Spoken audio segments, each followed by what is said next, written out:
1,5 bilhão de reais. Vamos ver os 8 denunciados? Olha só. O ex-presidente Lula aparece na denúncia como chefe e grande idealizador do esquema. E em seguida, a ex-presidente Dilma Rousseff vem como a grande negociadora na compra de apoio junto com os ex-ministros Antônio Palocci, Guido Mantega, Edinho Silva e Paulo Bernardo. A senadora Gleisi Hoffmann, atual presidente do partido, e o ex-tesoureiro João Vacari Neto completam a cúpula petista de denunciados. Rodrigo Janot mostra como os acusados montaram uma rede de arrecadação de propina no governo, principalmente via Petrobras.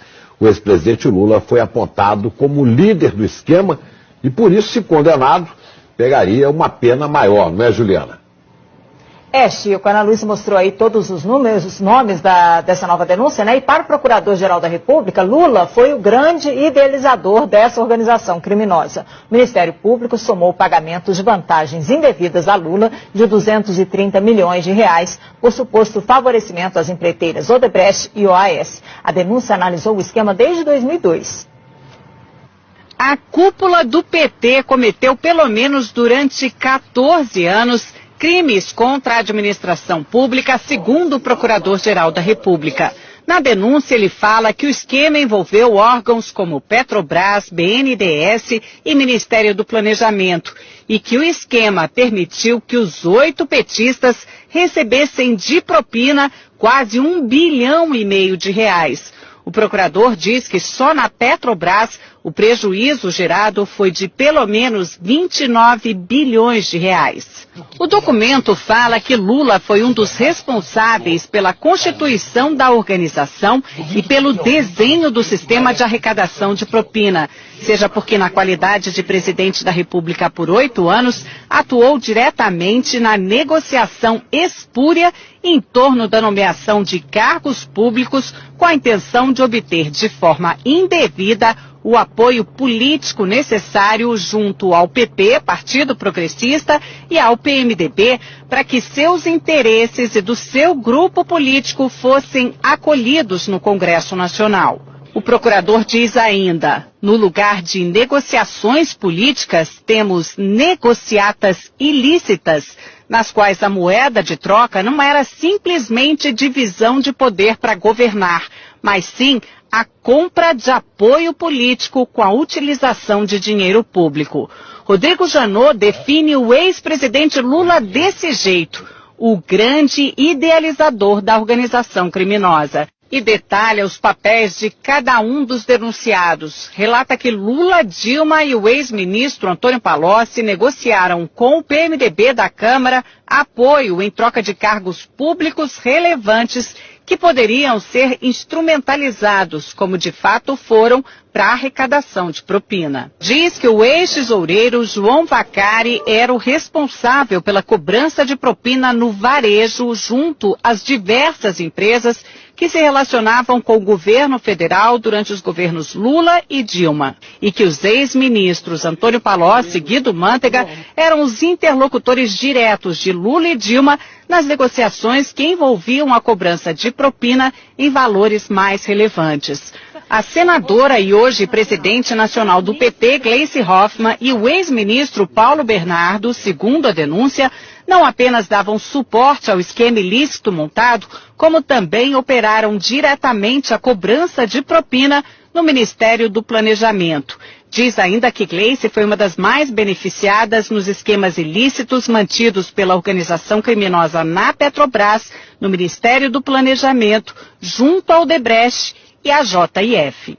O procurador fala que o ex-ministro, hoje prefeito de Araraquara, Edinho Silva, teve uma participação mais relevante na organização na qualidade de coordenador da campanha presidencial de Dilma de 2014, quando substituiu Vacari na missão de arrecadar valores ilícitos em benefício daquela campanha. E afirma que a ex-presidente Dilma integrou a organização desde 2003, quando assumiu a convite de Lula o Ministério de Minas e Energia. A denúncia afirma que desde ali contribuiu decisivamente para que os interesses privados negociados em troca de propina pudessem ser atendidos, especialmente no âmbito da Petrobras, da qual foi presidente do Conselho de Administração entre 2003 e 2010.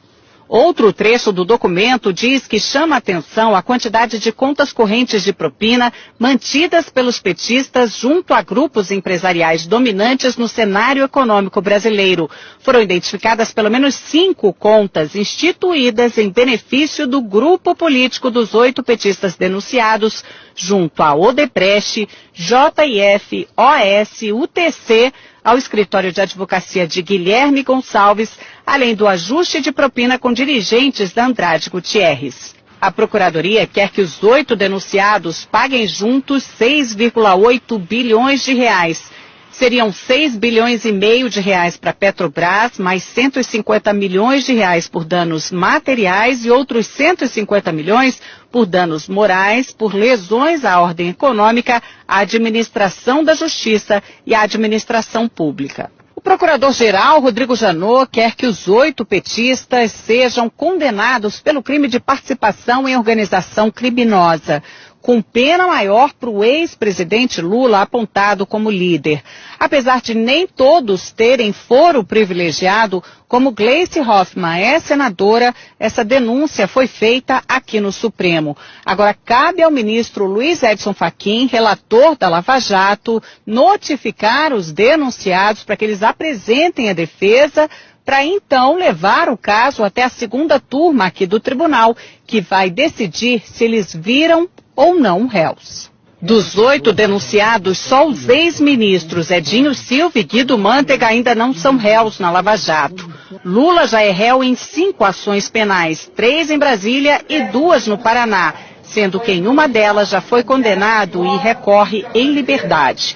No Congresso, petistas não quiseram falar de jeito nenhum sobre a nova denúncia, que acabou repercutindo em outros partidos. O que nós vimos diante da denúncia é que o PT não apenas governou um país, mas uma máquina de corrupção para financiar um projeto de poder. É algo que pode dar em todos nós um certo desânimo, desencanto, mas é também algo que tem que dar alguma esperança de que pelo menos esse tipo de prática está sendo denunciado e os crimes estão sendo apurados. A assessoria de Dilma Rousseff diz que não foram apresentadas provas ou indícios de materialidade de crime e que a denúncia não tem fundamento e que caberá ao Supremo garantir direito de defesa e rejeitar a denúncia. O ex-presidente Lula disse que não conhece o teor da denúncia, que esse é mais um exemplo de mau uso das leis para persegui-lo, que não praticou qualquer crime, muito menos participou de uma organização criminosa. Afirmou que a denúncia é uma ação política. A defesa de Paulo Bernardo afirmou que não teve conhecimento da denúncia. Gleice Hoffmann afirmou que a denúncia não tem qualquer fundamento. A defesa de João Vacari Neto declarou que a denúncia é totalmente improcedente. A defesa de Guido Mantega afirmou que é no mínimo contraditório que a Procuradoria-Geral da República resolva oferecer denúncia, usando como prova basicamente a palavra de delatores, num dia em que o Brasil se depara com a disposição de delatores à dissimulação. Edinho Silva afirmou que sempre agiu de forma ética e legal. A defesa de Antônio Palocci não quis se manifestar. Ana, Chico. Obrigada, Juliana. Os valores da propina impressionam demais. 1,5 bilhão de reais. É dinheiro que não acaba. A gente vai a Brasília conversar com Alexandre Garcia. Alexandre, os valores são inacreditáveis, né? Pois é, as pessoas comuns não fazem ideia aí do que seja 1,5 bilhão, né? 1,5 bilhão atribuídos pela Procuradoria-Geral da República a 8 pessoas. Mas é mais ou menos como multiplicar aquele apartamento banco do Gedel por 30 vezes o que foi contado ontem na Bahia. E Janot, que confessou ter agido por medo e não por coragem, né, ao reagir às novas revelações envolvendo o procurador Marcelo Miller e a JBS, e que parecia atingido por uma flechada de Joesley, mostrou que ainda tem flechas e alvejou ontem, como a gente viu aí, uma parte do esquema petista, né, desde ex-presidente da República até a presidente do partido. Reagiu E não se sabe se já usou todas as flechas ou ainda haverá mais bambu nesses 10 dias depois de homologada a colaboração premiada do doleiro do PMDB, Lúcio Funaro. Olha, aquele apartamento emprestado na Bahia cheio de dinheiro é um retrato da corrupção brasileira.